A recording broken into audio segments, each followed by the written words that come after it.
Chers amis, bonjour. Je voudrais, avec cette dernière vidéo de notre série sur la confession, parcourir avec vous l'ensemble du déroulé de la confession. Alors, lorsque nous arrivons devant le prêtre, nous ne venons pas tout de suite pour avouer nos péchés.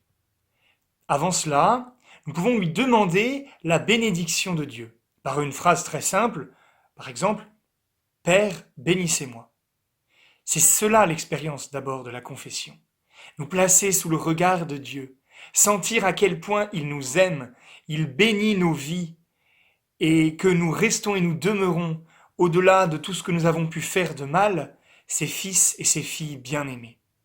Accueillir d'abord la bénédiction de Dieu, c'est essentiel pour comprendre et vivre la confession.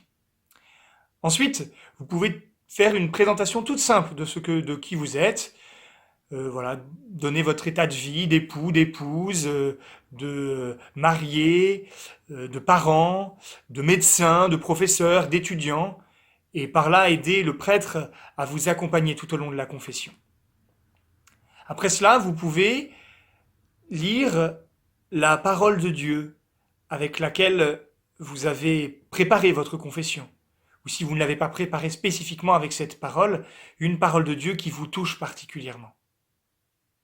En effet, aller se confesser, ce n'est pas se présenter comme un coupable devant le juge pour recevoir une sentence de condamnation.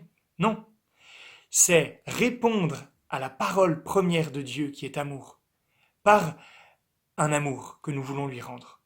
Souvenez-vous de cette phrase de saint Augustin, « Tu m'as touché Seigneur par ta parole, et je t'ai aimé ». En venant nous confesser, nous voulons revenir à cet amour du Seigneur, parce que nous avons goûté, touché cette parole d'amour qu'il nous a adressée. Lire donc cette parole. Et puis peut-être, justement, exprimer quelques motifs d'action de grâce, de reconnaissance pour ce que le Seigneur a fait dans votre vie, pour la manière dont il vous a aimé concrètement. C'était notre invitation lors de la première vidéo. Vient ensuite l'aveu proprement dit. Cet aveu, comme le Père Le Bouteux nous y invitait, doit être simple, à la première personne.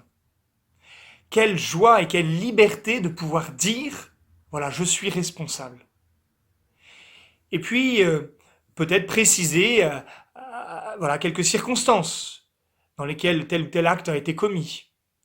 Aller parfois à la racine, la cause de cet acte. Et puis à la fin de l'aveu, nous pouvons ajouter aussi cela.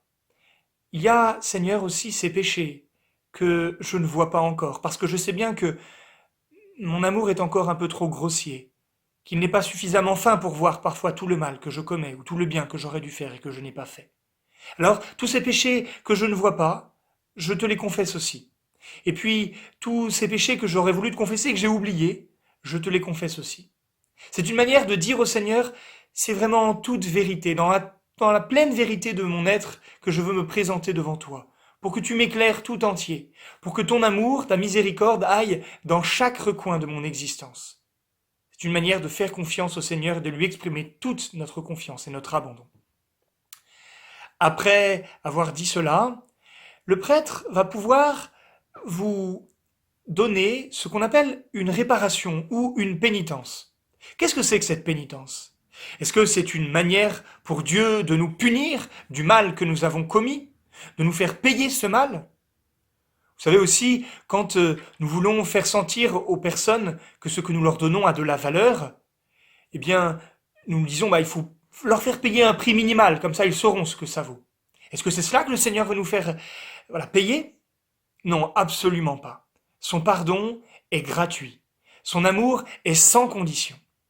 Mais le Seigneur qui nous a créés sans nous ne veut pas nous sauver sans nous. Dans la confession, il y a deux grâces. La première, qui est la plus importante, est le fait d'être réconcilié avec Dieu. Que désormais, plus rien ne nous sépare de lui. Quel que soit ce que nous sommes, ce que nous ferons, ou le bien que nous sommes capables ou pas de faire, nous sommes réconciliés avec lui. Mais la deuxième chose que le Seigneur veut faire par la grâce de la confession, c'est nous rétablir dans le bien, nous rendre capables à nouveau d'aimer à sa mesure. Et par cette pénitence, le Seigneur nous associe à notre guérison. Il veut déployer en nous des vertus. Saint Paul disait « Soyez vainqueurs du mal par le bien ». Il y a parfois ce mal que nous commettons habituellement et qui a inscrit en nous des vices. Voilà. J'ai l'habitude de critiquer, de dire du mal.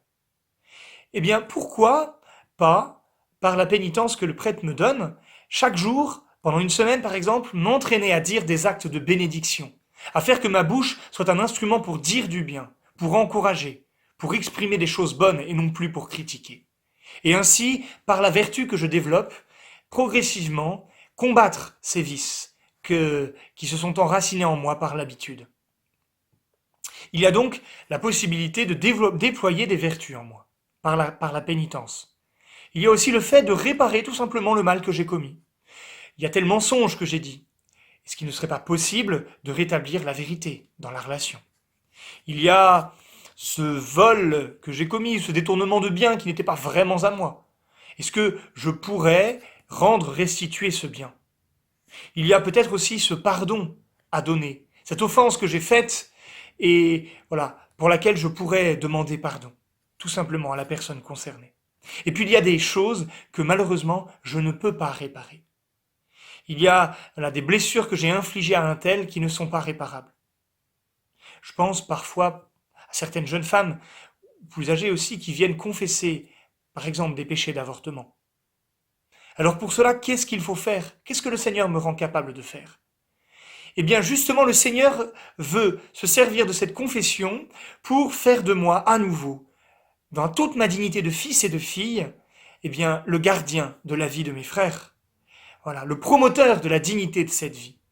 Et par un acte précis que le prêtre peut me donner, je peux justement me mettre à nouveau au service de la vie que j'avais blessée, offensée ou prise.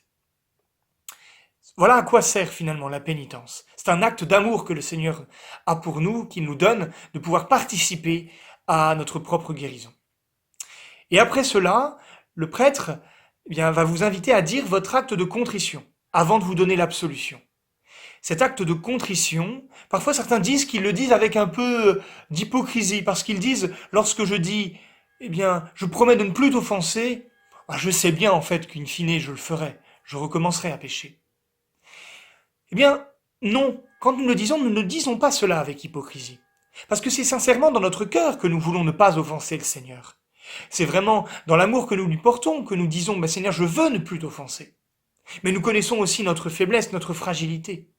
Et nous savons bien que nous avons besoin de l'aide de Dieu, de sa grâce, pour ne plus l'offenser. Aussi dans cette prière, dans cet acte de contrition, nous demandons l'aide de sa grâce.